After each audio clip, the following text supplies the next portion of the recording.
सरकारी सूत्रों के मुताबिक भारत में तेल या गैस के स्टॉक में कोई कमी नहीं हुई है, क्योंकि लगातार इस बात की चर्चा चल रही है 25 दिन तक का सप्लाई हमारे पास है, पहले से स्टॉक्स हमारे पास में है। सूत्रों का कहना है कि हुर्मुज से प्रभावित होने के बाद अब भारत दूसरे देशों से भी संपर्क में है। ऑस्ट्रेलिया और कनाडा जैसे देशों ने भी भारत को गैस बेचने का ऑफर दिया है और पिछले ही दिनों भारत ने अमेरिका और यूएई भी नए कॉन्ट्रैक्ट किए हुए हैं। सरकार का कहना है कि भारत में 1950 लाख क्यूबिक मीटर गैस रोज इंपोर्ट होता है और इसमें कतर से सिर्फ 600 लाख क्यूबिक मीटर गैस ही आता है।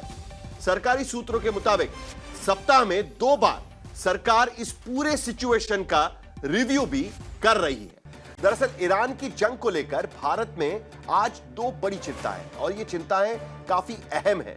सबसे बड़ी चिंता आज की स्थिति में तेल और गैस की सप्लाई को लेकर, जो हुर्मुज की खाड़ी के प्रभावित होने के कारण ठप पड़ी है। लेकिन दूसरी चिंता अमेरिका की उस करतूत को लेकर है जिससे ट्रंप ने जंग की आग की चिंगारी अब हिंद महासागर तक फैलाने की कोशिश की है, क्योंकि भारत के साझा युद्धाभ्यास में शामिल होकर लौट रहे ईरानी फ्रिगेट हिंदी महासागर में छिपे अमेरिकी सबमरीन ने उस फ्रिगेट को ध्वस्त कर दिया। विशाखापट्टनम से दरअसल ईरान की ओर ये ईरानी फ्रिगेट जा रहा था और वहां पर हिंद महासागर में छिपे अमेरिकी सबमरीन ने उसे ध्वस्त कर दिया। 1945 के बाद पहली बार किसी सबमरीन ने किसी युद्ध पोत को इस तरीके से ध्वस्त किया। इसे लेकर अब भारत में विपक्षी दल लगातार भारत सरकार की चुप्पी को लेकर कई सवाल उठा रहे हैं।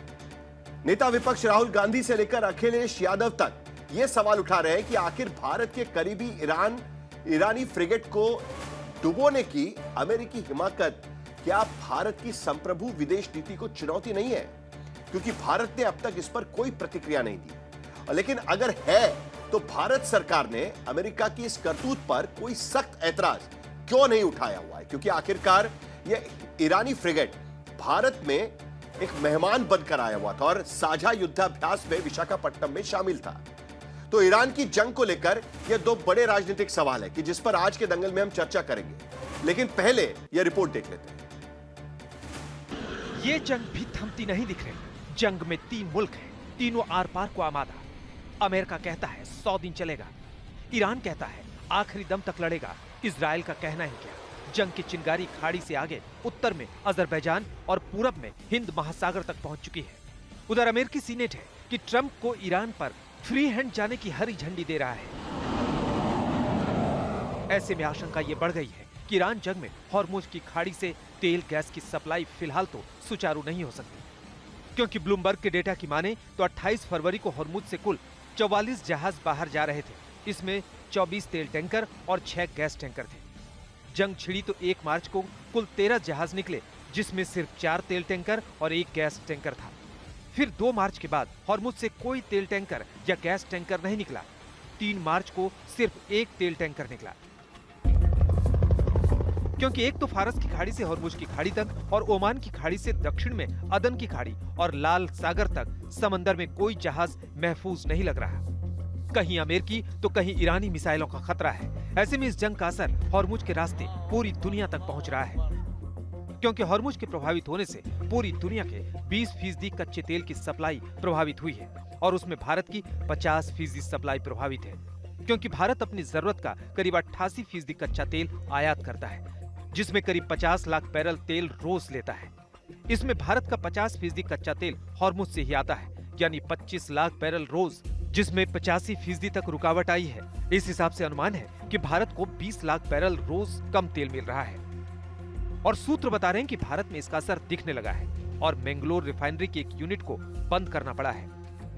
हालांकि बताया जा रहा है कि भारत के पास औसतन 10 करोड़ बैरल कच्चे तेल का स्टॉक होता है, जो मैंगलोर, पादुर और विशाखापत्तनम में रहता है। ये स्टॉक करीब 45 दिन चल सकता है। लेकिन अमेरिकी सेंटकॉम ने कहा है कि जंग 100 दिन तक चल सकती है। ऐसे में भारत में कच्चे तेल की किल्लत का खतरा बना हुआ है, जिससे निपटने के लिए भारत वैकल्पिक तरीके अपना सकता है। It's up to India to decide this, on suppliers and the supply sources. We have always been open towards supplying oil to India. हालांकि खबर है कि रूस ने भारत को 95 लाख बैरल अतिरिक्त कच्चा तेल भेजने का प्रस्ताव दिया है, जो आने वाले हफ्तों में भारत पहुंच सकता है। लेकिन समस्या इतनी भर नहीं है, क्योंकि भारत हॉर्मुज के रास्ते सिर्फ तेल ही नहीं 80 से 85% एलपीजी और 60% एलएनजी भी मंगाता है। वैसे ब्लूमबर्ग की रिपोर्ट के मुताबिक समुद्री जहाजों के ट्रैकर से पता चला है कि बाल्टिक सागर और काला सागर से लोड हुआ रूसी टैंकर भारत आया है। इन 2 टैंकरों में 14 लाख बैरल कच्चा तेल था। इसमें से एक ओड्यून स्वेजमैक्स का जहाज था, जिसमें 7,30,000 बैरल था, जो पारादीप पहुंचा, और दूसरा टैंकर अफ्रामैक्स का मटारी था, जो 7 लाख बैरल तेल लेकर जा रहा था। ये वडिनार पोर्ट आया है। इसके अलावा इंद्री नाम का एक और जहाज स्वेजमैक्स का है, जो सिंगापुर जा रहा था। अब 7,30,000 बैरल तेल लेकर भारत की ओर आ रहा है। इस लिहाज से भारत को कच्चे तेल के फौरी उपाय तो नजर आ रहे हैं, लेकिन ये सारी जरूरतों को शायद ही पूरा कर सके।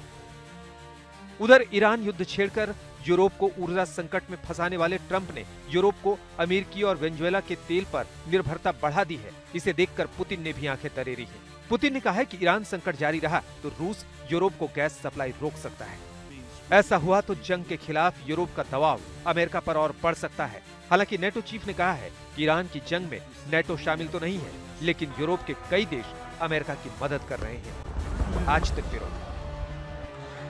ये एक बहुत बड़ा सवाल भारत के सामने, और आज की स्थिति में जब ट्रंप कह रहे हैं कि 100 दिन तक हम युद्ध चलाएंगे, तो ऐसे में भारत के सामने सबसे बड़ी चुनौती ये हो सकती है। 3 सवाल मैं इस पैनल के सामने रखना चाहूंगा। पहला सवाल, क्या ईरान युद्ध में होर्मुज स्ट्रेट बंद होने से भारत में तेल गैस सप्लाई पर असर सिर्फ अफवाह है या सचमुच में यह हो सकता है? दूसरा सवाल, क्या खाड़ी के तेल गैस की जगह रूस समेत दूसरों देशों से भारत की ऊर्जा जरूरत पूरी हो जाएगी? क्योंकि भारत सरकार कह रहे हैं कि अब 40 जगह से वो एनर्जी इंपोर्ट कर सकते हैं, तो क्या सचमुच में उससे जरूरत पूरी हो जाएगी? तीसरा सवाल, क्या हिंद महासागर में ईरानी जहाज पर अमेरिकी हमले का भारत को सख्त विरोध करना चाहिए था? क्योंकि अब जिस तरीके से ईरानी युद्धपोत हिंद महासागर में डुबोया गया है, उसके बाद क्या भारत को इस पर सख्त टिप्पणी करनी चाहिए?